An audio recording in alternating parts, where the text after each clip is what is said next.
Hey guys, welcome to my channel, Phlava. The Phlava today is Jordan Peterson in part 2 in the dangers of the Me Too movement. Don't forget to like, comment, subscribe, and hit the notification bell for any future videos. So, without any further ado, let's take a look at Jordan Peterson in part 2 in the dangers of the Me Too movement. Strange too, because it invalidates many of the left's own arguments. So for example, with regards to transgender people, there's this idea that you can be a man born in a woman's body or vice versa. And obviously that's a biologically predicated argument. Right. And now that they've switched identity to what's essentially subjective whim in the law, then it seems to me that the proper interpretation of transgender decisions is that it's a matter of choice. The law insists on that, and it insists the same thing with regards to sexual orientation. Yes, again, it's this using whatever argument works for you. I mean, the argument on sexual orientation is that it's inherent, so that it's cruel to make a man who's attracted to other men go out and date women. It's because who he is cannot be changed. Right. In fact, the conversion therapy, so to speak, was banned in Ontario on exactly those grounds, and that's basically a biologically predicated argument. But then when it comes to gender, we're now saying you can take any point on the spectrum.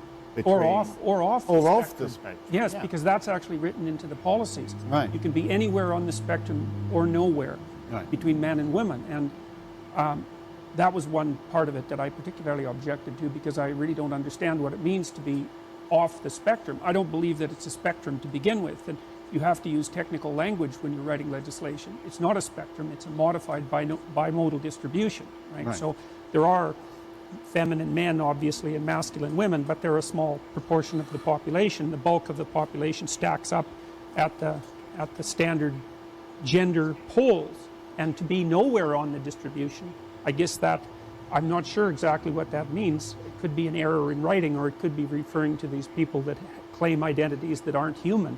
And that's the next frontier, as far as I can tell. They call them You're not human? Yeah. I mean,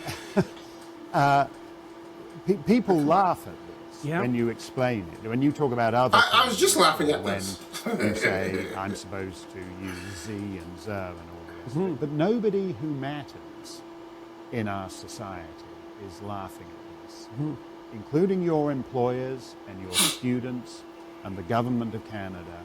They all take this stuff deadly serious. Yes, well, I got 2 letters from the university warning me to stop making my public pronouncements that I would refuse to use these non-standard pronouns, even though the pronouns are fabrications and they haven't entered the common parlance. They've been imposed, and that's a legislative novelty, to impose a form of speech on someone. It's not a limit on your free speech, it's a demand that you use a certain kind of, in my estimation, ideologically motivated language, very ideologically motivated. And I've studied the development of totalitarianism for a very long time, and one of the things I know is that, well, it's the issue of ceding control over language. And so the government has carelessly made a precedent, and the precedent is compelled speech, essentially.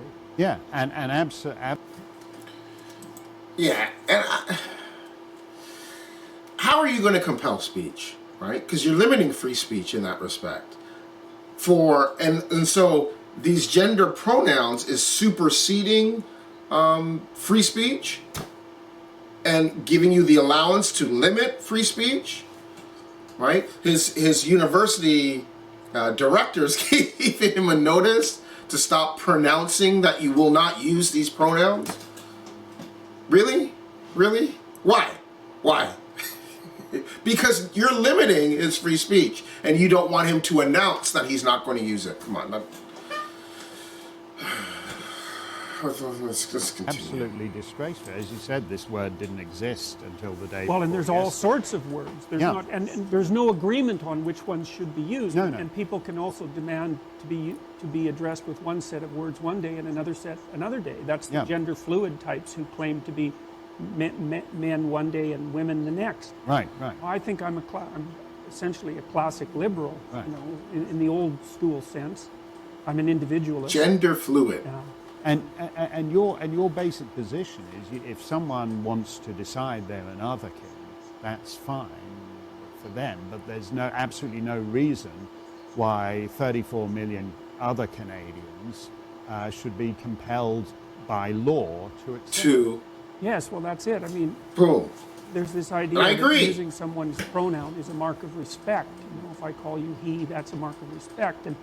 And that what I'm doing by not using these pronouns on demand is showing lack of respect for someone. And I don't buy that argument at all.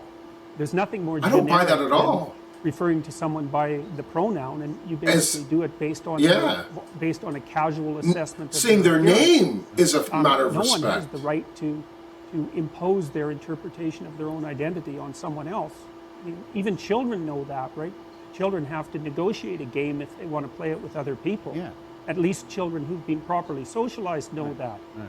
And this is, in actual fact, a kind of desocialization. Yeah, absolutely. Where normal social relations are replaced by ever more complex state mediation between different power groups. By subjective whim enforced by state power, Right. fundamentally. Right. Yeah.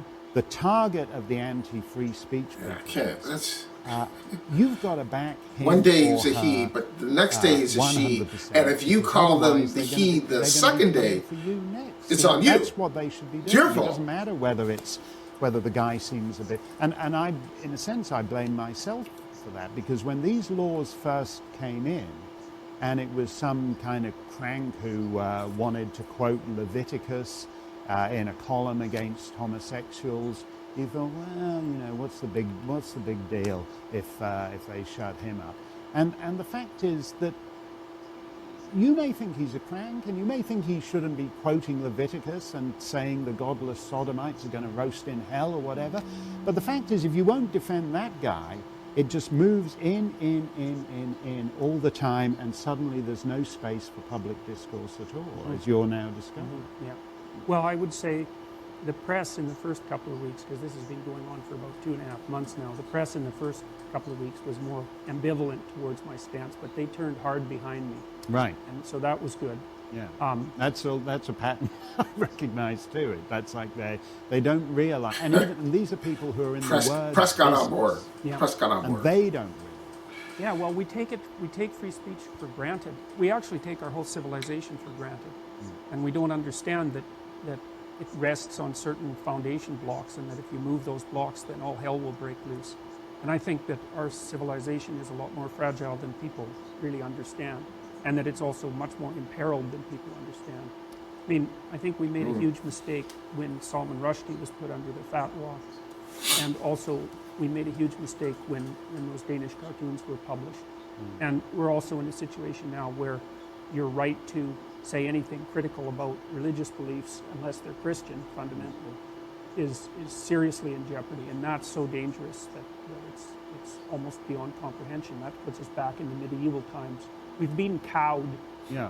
and we're cowing ourselves as well with these laws that demand equality of opportunity and equality of outcome overall.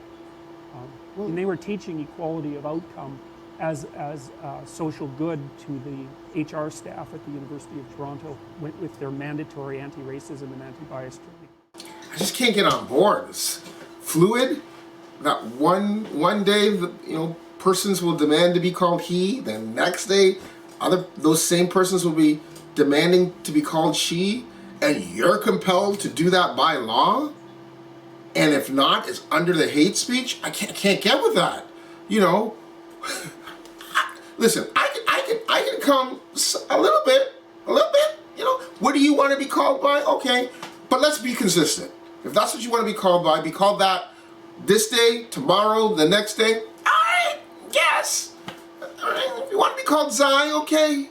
But don't say Zai one day, the fluid people, and then he the next day, and then and then it's compelled by law, and then it's under hate speech. So it's a crime then if I don't, or if I refer to you incorrectly.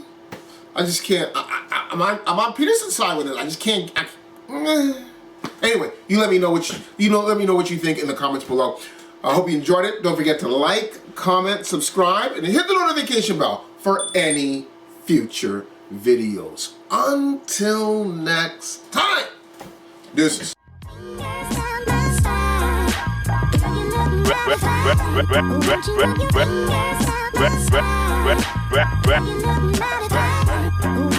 fingers?